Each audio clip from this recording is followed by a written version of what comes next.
Divine Entertainment. By Orthoris. Chapter 5. Road Trip, Part 1. The sun was shining, providing light and warmth for all sorts of life. Plants used the energy given them to grow. Tall trees absorbed as much as they could in order to grow even stronger. They stood in a tight formation inside a vast sea of colors consisting of the greenest of grasses, and a myriad of flowers. But not just the plants relished in the sun. Various critters enjoyed the day as well. A few bunnies could be seen hopping around and playing with each other. Birds flew to and from the trees, all the while regaling everyone else with a happy little song. Amidst them, a pink butterfly which, up until now had been resting on a blue flower, alighted into the air. It flew wherever it wanted to, enjoying the freedom it had. Here and there it brushed upon other flowers, taking in their scent. After a while it spotted something out of the ordinary. It had never seen anything like this before, so it went to investigate. It flew closer to a long stretch of dirt, all nature seemingly absent from it. Upon it was a wooden construction pulled by the biggest animal it had ever seen. The butterfly took a daring approach, and perched on the nose of the equine as its landing spot. Once again it was reminded how tiny it was in comparison, as it stared up into a huge set of rose eyes. Those giant orbs stared right back at it. Asterisk. Vibrant colors was brought out of her mindless wandering when a pink butterfly came to rest on her nose. She had to cross her eyes to take a good look at it and smiled. She had always liked animals, and when she was out painting, small critters like foxes or squirrels sometimes kept her company. Her nose began to tickle and she had to sneeze. The butterfly was startled by it, and flew away from her. The green mare followed it with her eyes for a while, until it flew out of sight. Checking the position of the sun, she realized it was almost noon. She cast a glance back at the car to find that Alex was still peacefully sleeping. A sigh escaped her lips. The stallion was still a mystery to her. Everything about him was as strange as could be. Starting from the fact that she found him in the middle of some field sleeping, to her finding notes in the guest room implying he was smashing his horn on things to try and reclaim his magic. Even though he slept for 3 full weeks, he still slept a lot after he woke up a few days ago. Maybe it had something to do with his amnesia? She was really worried about him, and hoped that they would find some clues to who he was exactly when they arrived in Harvest. Even though Harvest was very small, it was still connected to a trade route. In fact, it was the last stop on it. After Harvest you could walk for weeks and not find any signs of civilization. Of course you could find a few houses here and there if you knew where to look. Vibrant wasn't the only one who preferred the solitude for one reason or another. Her stomach rumbled, signaling to her that it craved sustenance. Once again checking on the sun's position, she decided now would be as good a time as any to stop for lunch. Spotting an indent in the dirt road she was following, a plan formulated in her head. She made sure to align the cart's left wheel with it and pulled over it. The cart took a hearty jump, shaking everything in it, including Alex. A groan told her that it was enough to wake the stallion, and she had to grin at the perfectly executed plan. Honestly, she couldn't comprehend how he didn't wake up earlier. The dirt road they were traveling wasn't exactly smooth, after all. Meanwhile, Alex rose into a sitting position. Blinking the sleep out of his eyes, he started to stretch, getting his blood to circulate. He looked left and right, and was assaulted by more nature than he had ever seen before. A veritable cornucopia of colors stretched out to either side of him as far as he could see. What's more, the place he found himself in was almost creepily flat. If it wasn't for the distant mountain range he could see to their front, he'd think he was still dreaming. How long was I out? He groggily asked the mare pulling the cart in front of him. Good morning, sleepyhead. Vibrant answered.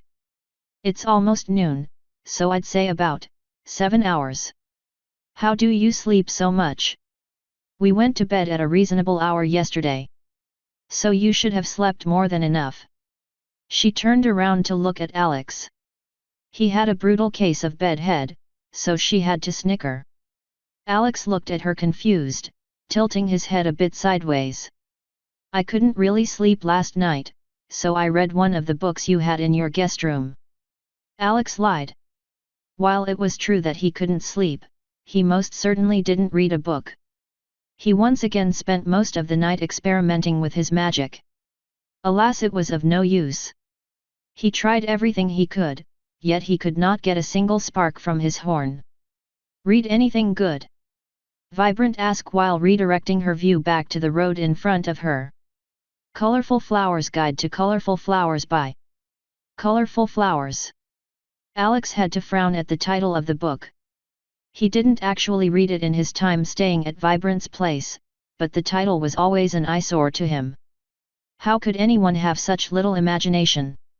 Ah yes, a wonderful guide. I used it as a reference guide quite often when I was just starting out. Vibrant smiled as she remembered those days long past. So anyway, it's time for lunch. The mare brought the cart to a halt, not bothering to pull it out of the way. As she started to unhinge herself, she continued talking to Alex. Our food supply should be somewhere behind you. It's in a green saddlebag. Be a dear and take it down, would you? There should also be a picnic blanket next to it. Alex turned around and rummaged through the cart's contents. He soon found what he was after, and picked them both up. He threw the blanket over his back, shortly followed by the saddlebag. Descending from the cart, he looked around to find where Vibrant had gone. After he couldn't find her in front, he decided to go to the back of the cart to see if she was there. Not finding her there either, he returned to the front, completing a full circle around the cart. He furrowed his brows and decided to call out to her. Vibrant? Vibrant, where are you? He shouted, looking left and right. I'm over here, came the answer shortly after. He turned towards the sound and saw the green mare emerging out from under the cover of some trees. Relieved she hadn't disappeared on him, he started spreading out the blanket for them. He was just about to open the saddlebags to see what she had packed for them as Vibrant sat down next to him. What were you doing over there? Alex asked with an inquisitive look. It's considered bad manners to ask a mare that. Alex nodded in acknowledgement. Well, if you're going to take a piss next time, how about you tell me? I was worried you disappeared on me. Alex never was one for good manners. Vibrant pouted a bit but let it slide. All right. Who'd have guessed you were this jumpy? You worried I'd ditch you in the middle of nowhere or something?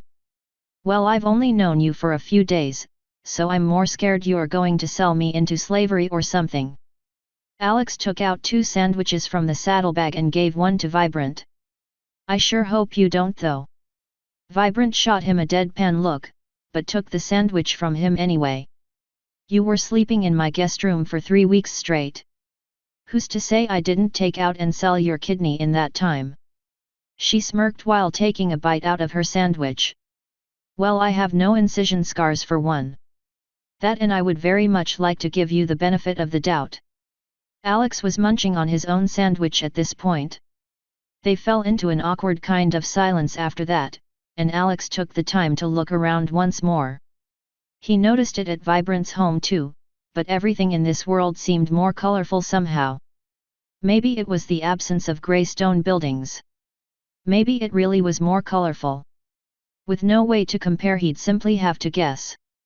After thinking for a while, he came to the conclusion that the colors here were most likely more saturated. Zeus's letter mentioned they created this space as true to the show as possible. So the show being a cartoon, it made sense that everything would look better, more ideal. While he was pondering the intricacies of this world he now inhabited, he spotted a fox slowly approaching both of them. He was curiously eyeing the food they were both eating. So he decided to break off a piece of his sandwich, and threw it in its direction. The fox cautiously approached the morsel and sniffed it. After a while he looked up towards Alex again, as if weighing his options. Alex just waved to him and smiled. Apparently it decided the piece of bread was safe to eat, because after eyeing him for a moment he ate it. The fox cautiously approached. When he was close enough, Alex offered him another piece of bread in his hoof. It didn't hesitate this time and immediately swallowed the whole thing. Alex patted him on the head a few times, careful not to hit him with his hoof. It leaned into him and yipped in thanks. Shortly after, the fox left.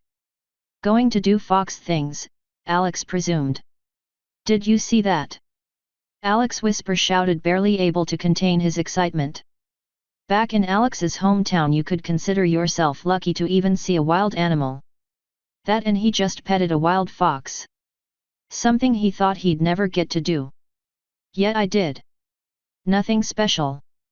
The animals around here are pretty friendly, and they provide me company when I'm out drawing. Vibrant deadpanned. Come on, finish your sandwich. It's time we continued on, we're burning daylight. Vibrant stood up, grabbed the saddlebag and threw them back on the cart. She turned around towards Alex and looked at him expectantly. He scarfed down what was left of his food, and picked up the blanket. Trotting past Vibrant, he threw it next to the bags. He started hooking himself into the cart, remembering his promise to switch after lunch, and started pulling. After a few steps he noticed the suspicious absence of a second set of hooves beside him and turned around. Vibrant was sitting on the cart sporting a smile as wide as a mile. Alex huffed and faced forward again, continuing to pull the cart. You know. I should have seen this coming, he said. Yes. Yes, you should have. Author's note. Heya. A little chapter showcasing how it's sometimes the little things in life that are the most special. Also, Alex notices once again how different this world is to his own. Just got done writing chapter 9, and I'm quite happy how it turned out. The story's really coming in hard over there, so look forward to it. Laughing face. Hope you have a good read and feel free to comment. Once again, thanks to my proofreader/editor Ambrose for a job well done. This chapter has been combed over by James Fire, thanks a lot. End author's note.